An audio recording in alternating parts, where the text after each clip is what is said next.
Ciao, siamo arrivati sul Monte Novarza, è stata abbastanza dura, la neve non è proprio il massimo, molta granita, però ce l'abbiamo fatta. Panorama super a 360 gradi, fa un pochino caldo per essere al 23 di febbraio, però dai, ce l'abbiamo fatta. Prima di farti vedere il panorama, però, vediamo come siamo arrivati fino a qui.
Questo è il Monte Novarza, non c'è una croce ma abbiamo controllato e ci siamo.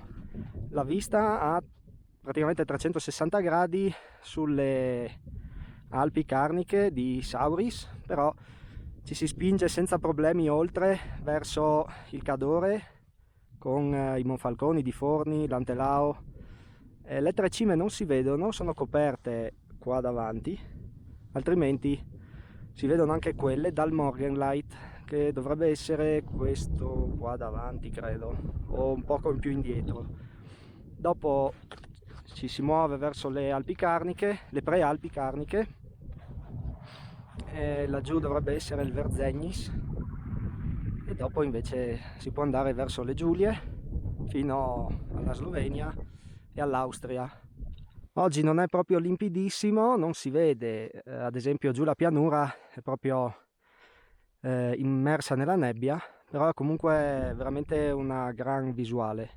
Per arrivare fin qui con le soste ci abbiamo messo circa 3 ore, un po' di meno. All'inizio non c'era praticamente neve, siamo partiti dalla Theiss, tutto pulito, poi abbiamo iniziato a trovare neve dopo la Malga Novarzutta. Lì abbiamo iniziato a fare un po' di fatica perché non si sprofonda più di tanto, però i primi 5 cm di neve sono proprio granita, quindi un po' si scivola, si fa fatica. Poi abbiamo messo i ramponi per fare l'ultimo pezzo perché iniziava a essere abbastanza ripido, abbiamo preso un piccolo canale, siamo risaliti per lì, abbastanza faticoso, un po' ripido. Poi anche l'ultimo tratto, quando eravamo in vista della cima, e comunque tutto su neve, un po' marcia, ma d'altronde oggi è il 23 febbraio e stamattina ho sentito le temperature alla radio e in quota sul Monte Lussari, quindi a 1800 metri, c'erano 7 gradi. Adesso qua saremo su una decina di gradi, siamo a 2000 metri e questo inverno è veramente farlocco. Per fortuna c'è un po' di aria ogni tanto che rinfresca. Adesso ci fermiamo, riposiamo un attimino, poi ripartiamo perché abbiamo un po' di strada e probabilmente per scendere faremo un giro un po' più largo, eviteremo il canale che abbiamo fatto in salita, che era un po' pericoloso. Adesso ti faccio vedere ancora un po' il panorama e poi riprendiamo.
Siamo sulla via del ritorno, adesso abbiamo superato la località qui che si chiama Stavoli Interolbe e ancora una decina di minuti e siamo di nuovo alla macchina.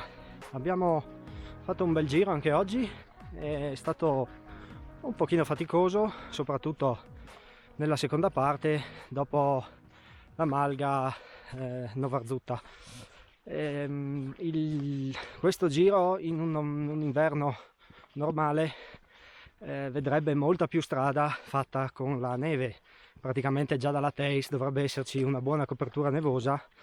Io qui sono venuto un paio di anni fa, mi pare la prima volta, effettivamente questa strada era completamente bianca e anche qui era veramente un paradiso con tutti i prati innevati. D'inverno di qui passano motoslitte, almeno quando ero stato 2 anni fa, quindi la strada è battuta. Poi si possono fare un paio di giri o si va verso un rifugio che è Leinblatt, che è aperto d'inverno nei fine settimana, se no per l'appunto si prosegue su questa strada e si arriva a Malga Novarzutta, dove siamo andati noi, ma se no anche Malga Girona, e poi si può proseguire ancora. C'è tutta una strada che inanella un po' tutte le malghe qui della zona di Sauris.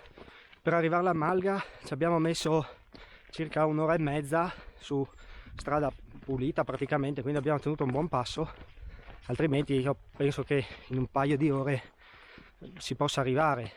Quindi sicuramente una bella camminata d'inverno, anche perché dopo la Malga è completamente al sole, per cui anche per l'appunto d'inverno ci sono un paio di tavoli fuori, ci si può sedere ed essere veramente super.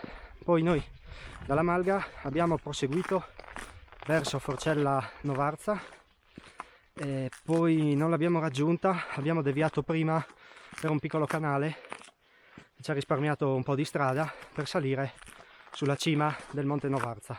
Lì veramente una gran vista a 360 gradi e dopo per la discesa abbiamo continuato per la cresta verso Malga Girona e abbiamo visto delle tracce, poi un po' siamo andati a intuito e siamo ridiscesi sulla strada appunto per la Malga Girona, anche se non l'abbiamo raggiunta. Insomma, siamo risbucati sulla strada lì nelle vicinanze.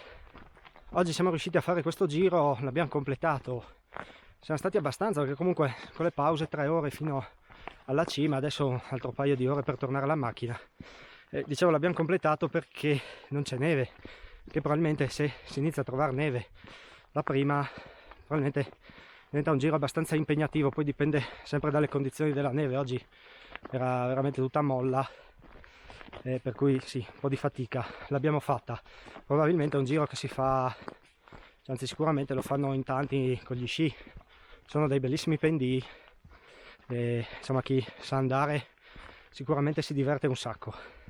Allora siamo quasi arrivati, io ti ringrazio come al solito per aver seguito questo video. Sotto ti lascio magari un paio di indicazioni sul giro, anche sugli altri giri che si possono fare qui nella zona. Ci sono veramente un sacco di giri che si possono fare d'estate, d'inverno, con le ciaspole, a piedi o d'estate anche con le bici, anche soprattutto il giro delle Malghe, davvero bello.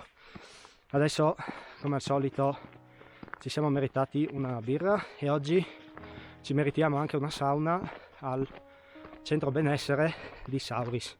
Visto che siamo qui e abbiamo faticato, adesso ci andiamo un po' a rilassare. Quindi io ti saluto e noi ci vediamo nel prossimo video.